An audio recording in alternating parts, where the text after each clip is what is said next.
Students, welcome to Vinika online classes. और आज हम लोग करेंगे कैश बुक का जो फर्स्ट लेसन हम लोग स्टार्ट करेंगे, सिंपल कैश बुक। पिछले हमने क्लासेस के अंदर हमने जर्नल से लेजर पोस्टिंग सीखा था कि किस तरह से सेपरेट हर एक का हमने अकाउंट बनाया था। तो कैश बुक भी है, बेसिकली लेजर ही है, जिसमें हम क्या करते हैं, जितने भी हमारे कैश से रिलेटेड ट्रांजेक्शन्स होते हैं, ध्यान रखना कैश बुक में कभी भी क्रेडिट की एंट्री नहीं होगी, क्योंकि जब हम कुछ क्रेडिट में खरीदते हैं या बेचते हैं, परचेज या सेल करते हैं, तो कैश हमारा अफेक्टेड नहीं होता है। केवल और केवल उन्हीं की ट्रांजैक्शन कैश बुक में होगी जिससे कैश हमारा अफेक्ट होगा। यानी कि या तो हमने कैश रिसीव किया या हमने कैश में कुछ पेमेंट किया है।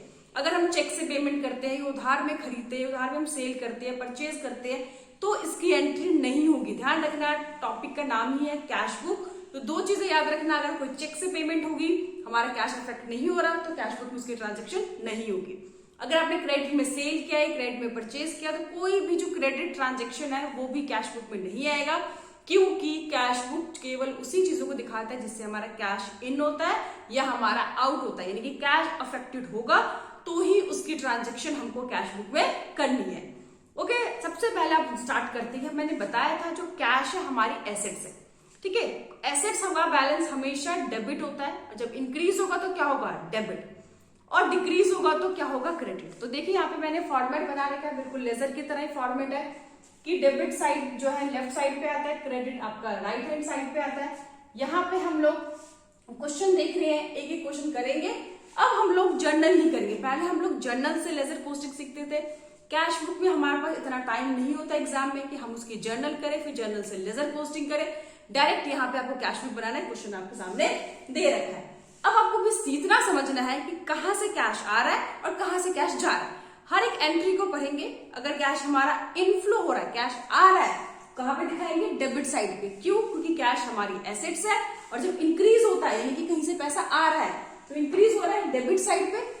कैश हमारे एसेट्स है, कहीं पे पैसा जा रहा है यानी कि एसेट्स कम हो रही है, तो कहां पे दिखाएंगे, क्रेडिट साइड पे। बस इसी फॉर्मूले के बेसिस हम सारे ट्रांजेक्शन यहाँ पे कर लेंगे। 5 मिनट से ज्यादा हम इस क्वेश्चन करने में नहीं लगाएंगे। समझ में? तो बहुत इजी तरीका है जो रूल्स ऑफ डेबिट क्रेडिट मैंने पढ़ाया था, इसीलिए उसके मैंने 6-7 क्लासेस आप लोगों को बहुत समझाया था, आराम से एक एक क्वेश्चंस करके दिखाए थे, ताकि आपका वो कंसेप्ट क्लियर हो जाए, ताकि अकाउंट्स जो 11th क्लास की है वो बहुत इंपॉर्टेंट है। पूरी जिंदगी में आपके हर जगह पे आपको जो 11th क्लास का अकाउंट्स है वो आपके काम आने हैं। इसीलिए चलिए स्टार्ट करते हैं। फर्स्ट एंट्री, अमन ने स्टार्ट किया बिजनेस विद कैपिटल, यानी कि अमन प्रोप्राइटर है। अमन ने बिजनेस स्टार्ट किया और कैपिटल कितना लेकर आए, 2 लाख। तो मैंने बताया था वो कैपिटल लेकर आए कैश के रूप में। तो कैश हमारा इंक्रीज हुआ कि डिक्रीज हुआ? हर एक एंट्री किसके पॉइंट ऑफ व्यू से होगा, बिजनेस के पॉइंट ऑफ व्यू से, ओनर के पॉइंट ऑफ व्यू से नहीं होता है, क्योंकि हम लोग ये पढ़ चुके हैं कि बिजनेस सेपरेट है अपने ओनर से। तो यहाँ पे हम ट्रांजेक्शन, बिजनेस के पास पैसा आया, कैश आया, कैश इंक्रीज हुआ है, कहां पे दिखाएंगे, डेबिट साइड पे। क्या है, कैपिटल टू कैपिटल अकाउंट कितना, 2 लाख। यहाँ पे सिंपल 2 लाख डाल देंगे, और डेट के कॉलम में डेट डाल दो, 2020 जनवरी 1 की ये एंट्री है। सिंपल हो गया हमारी first entry. Second entry, purchase furniture for cash. अब आपने फर्नीचर खरीदा कैश में। सिंपल फंडा है, कैश को सोचना है। फर्नीचर आया, इसको देखना, क्योंकि हम बना रहे कैश। हमारे पास से जब हम फर्नीचर खरीदेंगे तो क्या हुआ, कैश आया कि गया? ऑफ कोर्स जब फर्नीचर खरीदोगे तो फर्नीचर आएगा और कैश चला जाएगा। अभी फिलहाल क्या गया, कैश गया। कैश गया तो कैश आपकी डिक्रीज हो गई, डिक्रीज होगा तो क्रेडिट साइड पे।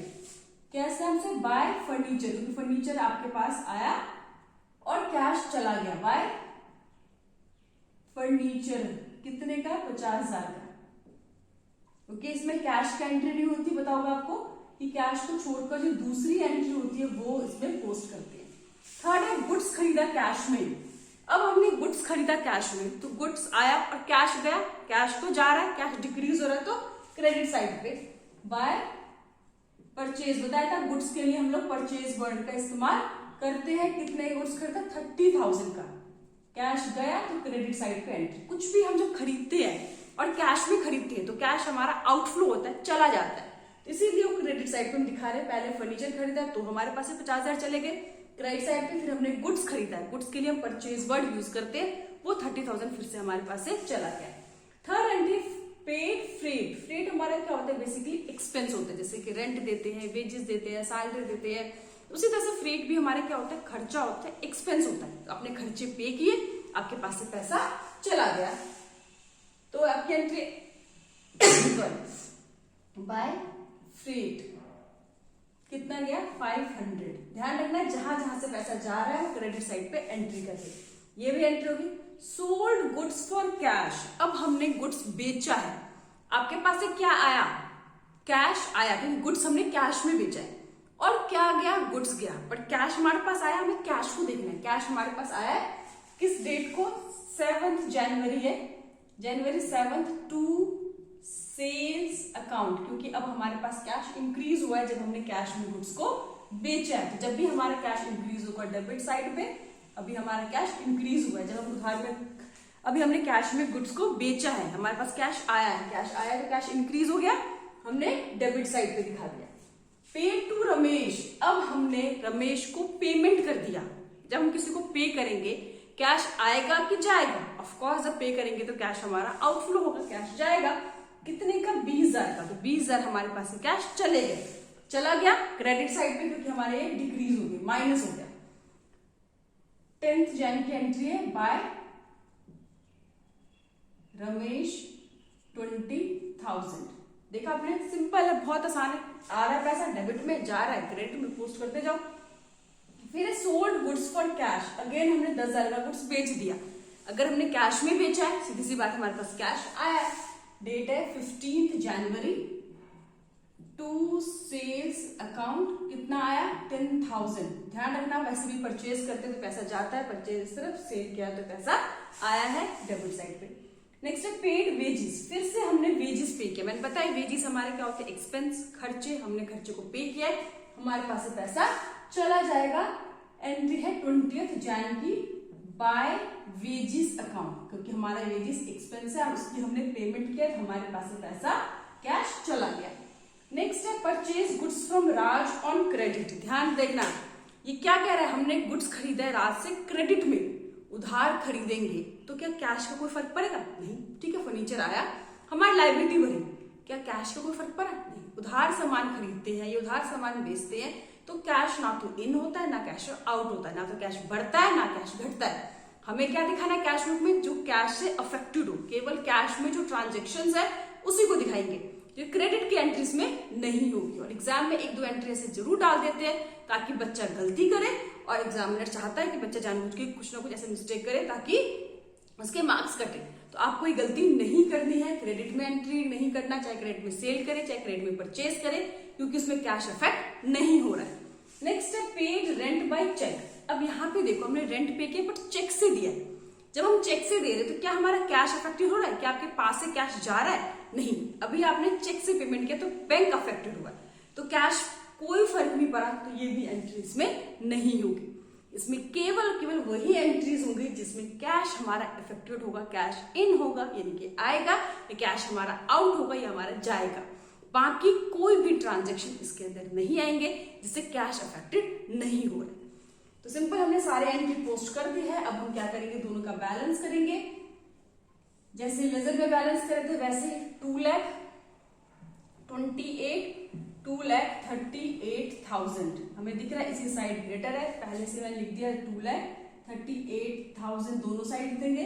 अब इन सबको टोटल करेंगे, 50 और 30 80,000, 80 और 20 1,10,500 1,10,500 इस तरफ का टोटल आ रहा है, इस तरफ आ रहा है 2,38,000। मैंने बताया था जिस तरफ शॉर्ट अमाउंट होता है ग्रेटर अमाउंट में से माइनस कर देंगे, 1,10,500 इसमें से माइनस कर देंगे,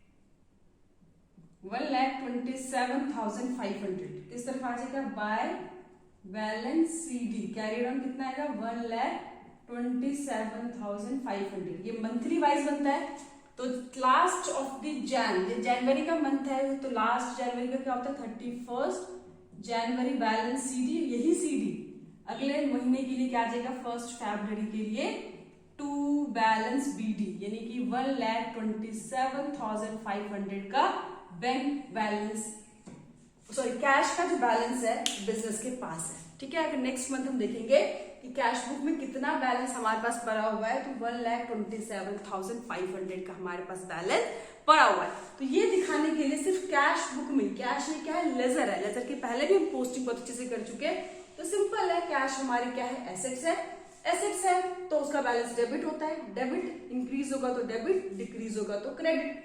जब भी हम कुछ भी खरीदेंगे कैश में तो हमारे पास से पैसा जाएगा, जब भी कोई एक्सपेंस पेमेंट करेंगे पैसा जाएगा, जब भी किसी की हम पेमेंट करेंगे पैसा जाएगा, इस तरफ एंट्रीज आ जाएगी। जब भी हम कुछ भी किसी से रिसीव करेंगे या हम कैश में सेल करेंगे तो पैसा हमारे पास आएगा, इस तरफ दिखाएंगे, फिर दोनों का बैलेंस निकाल के हमें क्वेश्चन को सॉल्व कर देना है। तो ये सिंपल कैश बुक जो है, कैश अकाउंट जो लेजर बनाते थे उसी की जरा सिंपल करना है। नेक्स्ट क्लास में हम लोग सेकंड कॉलम और थर्ड कॉलम की प्रैक्टिस करेंगे। बहुत इजी था, आई होप आप लोगों को समझ में आ गया होगा। बाकी आप लोग जब कमेंट करेंगे तो ही आपकी प्रॉब्लम का समझ में आएगा, क्योंकि हम लोग फेस टू फेस तो पढ़ नहीं रहे कि मैं आपको लोगों के एक्सप्रेशन समझ सकूं कि आप लोगों को कितना समझ में आया, किस एंट्री में स्पेसिफिक डाउट है। तो प्लीज आप लोग मुझे कमेंट करके बताएं कि आपको क्वेश्चन समझ में आया या आपको एक दो क्वेश्चन की और जरूरत है कि और मैं क्वेश्चन सिंपल क्वेश्चन कराऊं। Thank you.